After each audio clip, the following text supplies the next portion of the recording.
I'm going to try this again. Hi. So the New Jersey Devils missed the playoffs this year, and I already did this video, and I'm going to do it again. One thing is, if I make an egregious error in a video, I have no problem with just saying, okay, we're going to just delete that, and we're going to redo it. That's sort of how that works. When you do everything in one take, and I do every video in one take, and I've had people say, oh, editing and this and that. I don't. The channel didn't get to 85,000 subscribers. Thank you all for subscribing. From me doing things the way everybody else does it. So I'll continue to go in this direction, and we'll see how far it goes. Which means redoing a video. Ray Shiro's the GM of the New Jersey Devils, with many apologies to people who heard me go into the Wayback Machine and say Lamoriello in the first take of this. Now, they finished 25 points short of last year's total, 31, 41, and 10. And for people who watched the first iteration of this video, there's other information in the second one because I never do the same thing twice. And even if I hadn't erased the board and used it again, I still would have erased it and done it differently. Now, goals for and goals against for New Jersey, both at 26. So there's a lot of shade that gets thrown at their goaltending. And reasonably, I would say that they do so. Because Schneider and Kincaid, neither of them played very well. Part of the reason that Blackwood gets called up, not just injury, but I think the goaltending tandem wasn't getting anything done. And then, of course, Kincaid gets kind of handed off to Columbus at the deadline. And all of us are kind of bewildered, but it kind of looks like it was the right call. Kincaid hasn't seen a minute of ice time with Columbus. Now that they're in the playoffs, he won't. And, he's a free agent soon enough. And New Jersey's in an excellent position when it comes to money. They are really in an excellent position when it comes to money, like very few teams in the league. So they're going to be tempted to use some of that money under the cap to get things better fast. And for Ray Shero, the pressure is going to be there because they were in the playoffs last year. The 97 points last year made the playoffs. NJD versus everybody, and this year it was LJD versus LTIR, LJD versus offense, LJD versus goaltending, and it was all versus their own. It was a rough year. Now, injuries are the number one thing that you need to look at, and it's not totally an excuse.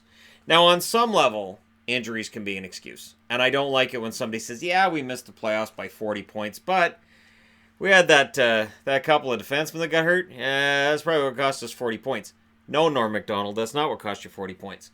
That's not my full-on Norm Macdonald. Palmieri missed 8 games. He sure missed 13. Taylor Hall missed 49. The last game he played this year was December 23rd. And word has it he's going to start skating again in June.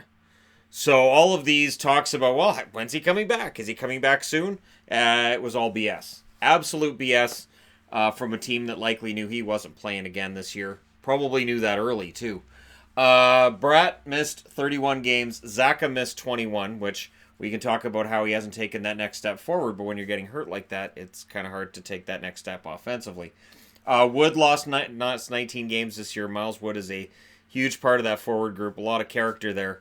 And so when you miss him, and then Sami Vatanen, who's out for 32 games, yeah, okay. So they were 4th in man games lost behind Anaheim, Dallas, and Arizona. And what's interesting there, of course, is that Anaheim and Arizona missed the playoffs as well. And I think they said 11, I was reading this where I got that information, 11 of the top 15 teams in the league this year with the least amount of injuries made the playoffs. So what that tells you is staying healthy is very, very important, and Canuck fans will nod and go, yeah, Now, with all of this doom and gloom here, Devils fans have to feel pretty good because you win the draft lottery. Which means your top 6 next year likely has Hughes, and I don't have them in any particular order. Hughes, Heischer, and Hall, your Triple H, right? Palmieri, Zajac, and Coleman, highly likely to be the top 6. Zajac's contract at $5.75 million for another couple years looks a little bit high, but I'm just nitpicking. Schneider's $6 million till 2022 also looks high, but again, it's kind of nitpicking. You want to look at a team that could technically take a run at Panarin and Bobrovsky when they're free agents this summer. I present to you the New Jersey Devils. And if you add Panarin here and you add Bobrovsky and net, did New Jersey get back to the playoffs next year? Devils fans just said yes. Because then you're adding Jack Hughes and Panarin to a team that was 26th in goals for. That would get better. Adding Bobrovsky would improve your goals against. In order to make that work, you'd probably have to figure something out with Corey Schneider. And, we'll see. And then, of course, the big thing for next summer, not this summer, but next summer, will be Taylor Hall.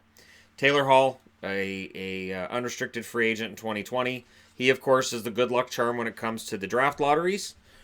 He very often is on the team that wins. I think they should just start sending Taylor Hall to the draft lottery when his team misses the playoffs. Now, prospects, you've got Ty Smith, who at 18 years of age, according to Hockey News' Future Watch. Defenseman, I would think another year or two for him before he's set to go. Center, Jesper Boqvist, 20 years of age. Pretty highly thought of, highly regarded prospect. Michael McLeod, and now the ceiling on McLeod, it seems like every year it comes down. And when I look at McLeod, New Jersey, I kind of think of Radek Faksa in Dallas, where Radek Faksa was projected to be a pretty good goal scorer at the NHL level and had to reinvent himself. And McLeod, I think, is in that same situation. And Nathan Bastian, 21 years of age, in headlines for good and bad reasons this year. We'll see what ends up happening with him this year coming up. 2019-2020 season. I can't say 1920 season because people were, oh, you were going back a century. Hey, you cards, you kids and your Victrolas and 8-tracks. Anyways, $47.4 million is how much they're spending out of the cap for next year right now. And their UFA list, Stafford and Agostino are the two guys that are notables. Agostino likely stays. I think Stafford, he's pretty much at retirement. Restricted free agents, you got Quenneville, who's 22 years of age. And Quenneville's look good at the American League level, not great at the NHL level. Nason, who has arbitration rights, he, I think, made $1.7 million this year. He's not going to get a big raise, I would think, in the offseason. Zaka, who, as I said, injuries have held him back. Carrick, Butcher will get a raise off that $925,000 he made. And Mueller. So there's no real huge increases unless you count Butcher, who I don't think is going to end up making a whole lot more money than, say, like Andy Green makes $5 million. I can't see Butcher making that much. Might be a bridge deal with him. Now, the cap, if it's $83 million next year, these guys are in great shape. Here's the thing. If it was $79 million next year, they're still in great shape. This is a team that if they look to make a quick turnaround can do it. But how did they miss the playoffs this year? You've got the injuries here. And outside of the injuries, while some of these guys are still in the lineup, from October 18th to November 11th, they lost 9 of 11.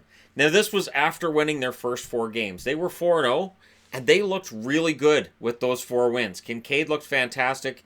It looked like Palmieri was... it's in there. It's there. I swear it's there. Palmieri looked like he was going to have a career year. Kind of sort of did, but he petered out after that first 10 games of the year. So those 9 losses in 11 really killed their momentum. And then November 17th to December 3rd. And this is all with Hull still playing.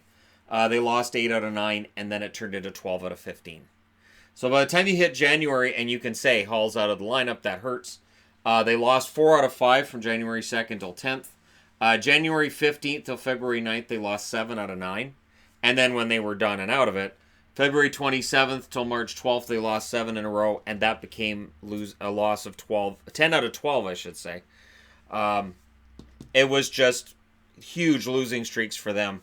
And yet they still finished 10 games below 500, which when you look at these losing streaks, that's kind of impressive. So I don't expect New Jersey to be as bad next year.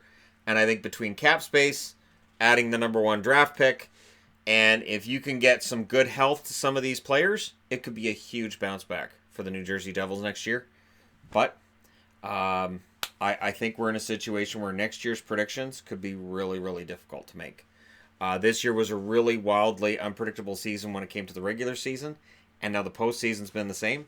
So we'll see what happens next year. It should give hope to Devils fans because they have that superstar.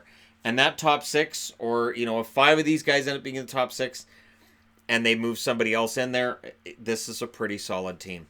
Let me know what you guys think in the comment section below. Does NJD versus everybody become a thing again next year? Do they get back in the playoffs? Does the LTIR become a thing of the past? What do you guys think? Don't forget to hit like and subscribe if you're browsing your way through. You just happened upon this video. And hey, thank you guys so much for watching. I'll talk to you again soon.